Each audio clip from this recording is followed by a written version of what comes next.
A U.S. military strike that led to the death of one of Iran's top military commanders is drawing a wave of reaction from lawmakers on Capitol Hill. While most lawmakers say they support the killing of a U.S. adversary, many are questioning whether the move could have unintended consequences. My concern is all that anger and frustration that was directed at Iran after this kind of action taken on Iraqi soil, will that anger and frustration now be directed against the United States? Will the Iraqi parliament try to kick America out of their country because the action took place on Iraqi soil?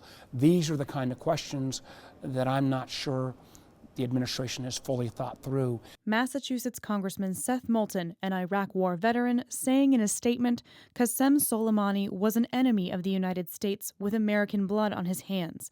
But the question we've grappled with for years in Iraq was how to kill more terrorists than we create. That's an open question tonight as we await Iraq's reaction to Donald Trump's escalation, which could ignite a regional war with still no strategy from the administration. The Pentagon is deploying 3,500 troops to the Middle East in response to rising tensions after the strike in Baghdad. The U.S. Embassy in Iraq is also telling Americans to evacuate. Democrats and a handful of Republicans are also criticizing President Trump for not consulting Congress before ordering the strike. The need for advanced consultation and transparency with Congress was put in the Constitution for a reason, because the lack of advanced consultation and transparency with Congress can lead to hasty and ill-considered decisions. This is a very significant action. I wish they'd treated this with the level of seriousness that prior administrations, Democrat or Republican, had treated these kind of international incidents with. Virginia Democratic Senator Tim Kaine said he's introducing a resolution to prevent the president from starting a war with Iran, tweeting, "The president wants to pretend that Congress doesn't exist, but it's our clear constitutional duty to debate and vote before allowing him to rush into an unnecessary war." That's a sentiment Kentucky Republican Senator Rand Paul agrees with, saying a war without congressional approval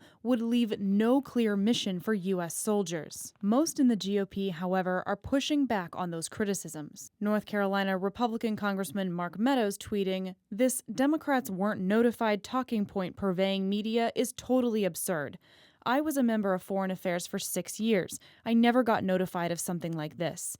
When you have a chance to take out a terrorist leader plotting against Americans, you do it. Period." Senate Majority Leader Mitch McConnell warned his colleagues not to jump to conclusions, saying they will be briefed on the matter next week. I recommend that all senators wait to review the facts and hear from the administration before passing much public judgment on this operation and its potential consequences.